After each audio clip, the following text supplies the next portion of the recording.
24 breaking ന്യൂസാണ്. ശബരിമലയിലെ ദ്വാരപാലക ശില്പം തിരികെ സ്ഥാപിച്ചതിലും ദുരൂഹത. തിരികെ സ്ഥാപിക്കുന്ന ചടങ്ങിൽ നിന്ന് മുൻ തിരുവാഭരണ കമ്മീഷണർ ഒഴിവാക്കി.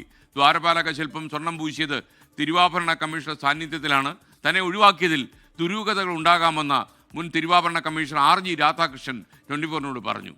തിരുവനന്തപുരത്ത് നിന്ന് ഉമേഷ് ബാലകൃഷ്ണൻ ചേരുന്നു. Umesh, good morning.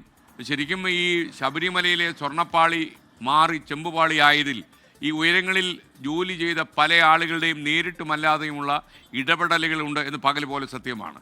പറയൂ. Good morning SKN. ഇതുമായി ബന്ധപ്പെട്ടത് 2019 ദ്വാരപാലക ശില്പങ്ങളിൽ വീണ്ടും സ്വർണം പൂശുന്ന ഘട്ടത്തിൽ ഉണ്ടായ നടപടിക്രമങ്ങളിലെ വലിയ ദുരൂഹതയാണ് ഇപ്പോൾ പുറത്തു വരുന്നത്. അതിൽ ഏറ്റവും സുപ്രധാനം 2019 ജൂലൈ 19 ഈ ദ്വാരപാലക ശില്പങ്ങളിൽ നിന്ന് സ്വർണം പൂശുന്നതിന് വേണ്ടി കൊണ്ടുപോകുന്നത്. ആ കൊണ്ടുപോകുന്ന ഘട്ടത്തിൽ ഈ ദ്വാരപാലക ശില്പങ്ങളിൽ നിന്ന് ഈ ചെമ്പുപാളി മാറ്റുന്ന സമയത്ത്, ചെമ്പുപാളി എന്നാണ് ഈ രേഖകളിൽ രേഖപ്പെടുത്തിയിരിക്കുന്നത്, ആ സമയത്ത് അവിടെ തിരുവാഭരണ കമ്മീഷണർ ഉണ്ടാകുന്നു. തിരുവാഭരണ കമ്മീഷണറുടെ സാന്നിധ്യത്തിലായിരുന്നു മാറ്റുന്നത്.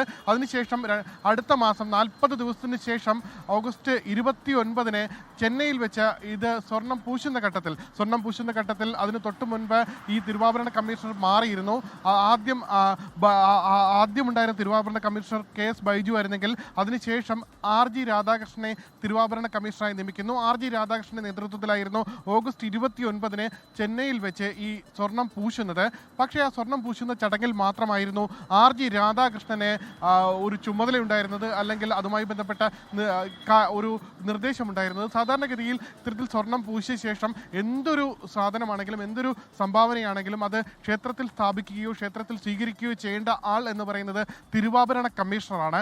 പക്ഷേ ഇവിടെ സംബന്ധിച്ച് തിരിച്ച് സെപ്റ്റംബറിൽ ഈ ദ്വാരപാലക ശില്പങ്ങളിൽ സ്വർണം പൂശി തിരികെ സ്ഥാപിക്കുന്ന ഘട്ടത്തിൽ ഈ RG രാധാകൃഷ്ണനെ ഒഴിവാക്കിയിരുന്നു. അത് കൃത്യമായി ഉത്തരവിൽ തന്നെ പറയുന്നു എന്നുള്ളതാണ്. ഉത്തരവിൽ തന്നെ RG രാധാകൃഷ്ണനെ ഒഴിവാക്കിക്കൊണ്ട് മറ്റുദ്യോഗസ്ഥരുടെ മേൽനോട്ടത്തിൽ ഇത് സ്ഥാപിക്കണമെന്നുള്ള നിർദ്ദേശമാണ് നൽകിയിരിക്കുന്നത്. ഈ ഉത്തരവിലെ അവ്യക്തത കാരണമാണ് ഞങ്ങൾ RG രാധാകൃഷ്ണനുമായി ബന്ധപ്പെടുന്നത്.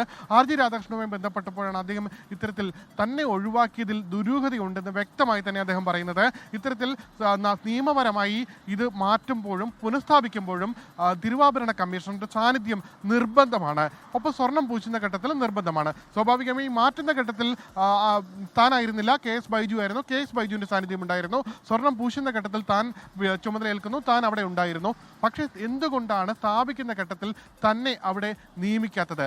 എന്തുകൊണ്ടാണ് ഇത്രയും അവ്യക്തമായ ഒരു ഉത്തരവിറക്കിയത്? സാധാരണഗതിയിൽ അങ്ങനെ ഉത്തരവിറക്കുന്ന ആളുകൾ ആരും മണ്ടന്മാരല്ലല്ലോ, ഇത്തരമൊരു ഉത്തരവിറക്കുന്നത്. അതുകൊണ്ട് തന്നെ ആ ഉത്തരവിൽ തന്നെ ഒരു ദുരൂഹതയുണ്ട്.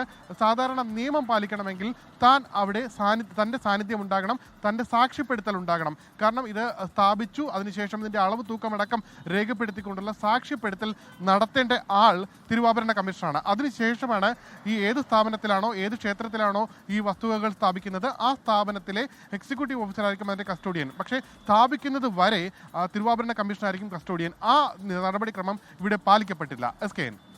ലോകത്തെവിടെയായാലും ഏത് സമയത്തും 24 വാർത്തകളും ഓഗ്മെന്റഡ് റിയാലിറ്റി പാക്കേജുകളും എക്സ്പ്ലെയിനറുകളും വിശദമായി കാണാൻ ഞങ്ങളുടെ YouTube ചാനൽ നിങ്ങൾക്ക് സബ്സ്ക്രൈബ് ചെയ്യാം.